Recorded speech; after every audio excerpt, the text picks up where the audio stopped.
আমাদের শাওন দাদাকে একটা মেয়ে প্রচুর ভালোবাসে, হ্যাঁ। তবে দুঃখের বিষয় হচ্ছে মেয়েটা অনেকটা রোগা পটকা আর একেবারে শুকনা।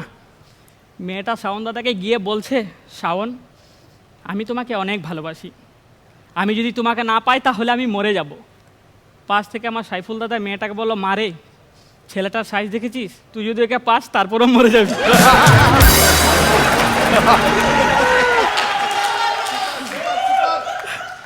তো দাদা এখন কিন্তু শীতকাল চলছে, আর এই শীতকালে কিন্তু দেখবেন বিয়ে বেশি বেশি হয়। সাধারণত আমাদের মতো সিঙ্গেল ছেলেরা এই সিজনেই সব থেকে বেশি কনফিউশনে থাকে। তারা ভাবে আসলে বিয়ে করার সঠিক সময় কখন।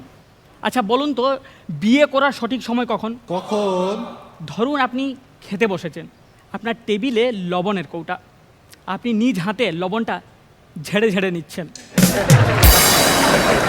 এটা আপনার বিয়ে করার সঠিক সময় না।